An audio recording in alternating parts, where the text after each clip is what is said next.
El seno de Abraham. En Lucas 16, 19 al 31, se relata una historia que algunas personas confunden con una parábola. A diferencia de las parábolas, en este pasaje el personaje principal tiene nombre. Se llama Lázaro.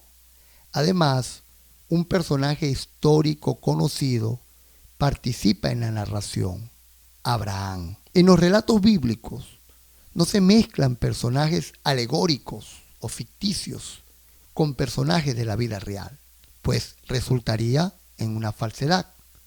Por lo tanto, si Abraham es real, Lázaro también fue un personaje de la vida real. La razón para pensar que la historia de Lucas 16, 19 al 31 es una parábola es saber que el infierno, donde está el rico, está en el centro de la tierra, y el paraíso, donde está Lázaro y Abraham, está en el cielo de Dios, por lo que es imposible que se comuniquen entre sí.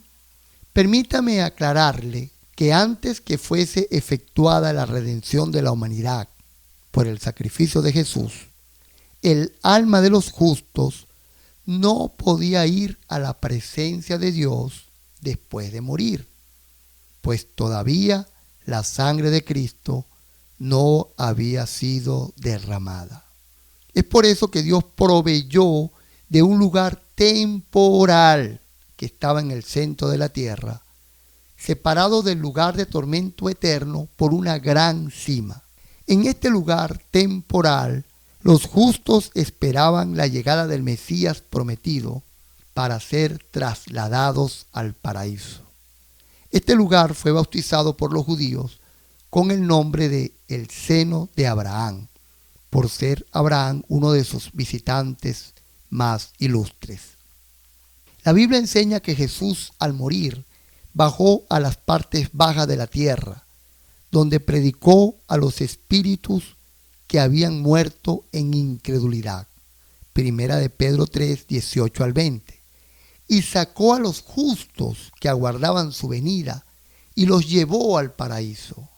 Efesios 4, 8 al 9. Antes de Jesús, solo 3 justos fueron directamente al paraíso de Dios sin tener que pasar por el Hades o seno de Abraham. Ellos fueron Enoc, Moisés y Elías. Moisés, a diferencia de Enoc y Elías, murió y fue enterrado. Deuteronomio 34 del 5 al 8. Pero Dios lo resucitó y lo llevó al paraíso, aunque para ello el arcángel Miguel tuviera que contender con el diablo por el cuerpo de Moisés. Ve a Judas, verso 9. Es así como se explica que Moisés estuviera hablando con Jesús y Elías en el momento de la transfiguración. Mateo 17 del 1 al 3. De lo contrario, en ese momento Moisés estaría en el seno de Abraham, en el centro de la tierra, no con Elías, que estaba en el paraíso. Antes de la crucifixión de Jesús, durante el cual los justos que morían aguardaban en el seno de Abraham, los espíritus de los justos tenían cierto grado de libertad, puesto que los justos no estaban presos. Y esta libertad les permitía subir y comunicarse con los vivos, sobre todo si el justo que estaba muerto era invocado.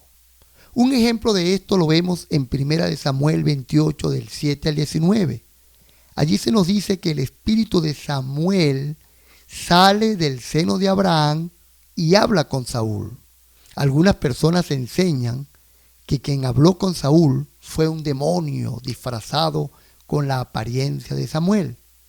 Pero la Biblia declara 2 veces, en el verso 15 y en el 16, que fue Samuel el que habló con Saúl. Es por eso que Abraham objeta al rico la posibilidad de mojar su lengua con algo de agua debido a la gran cima que los dividía.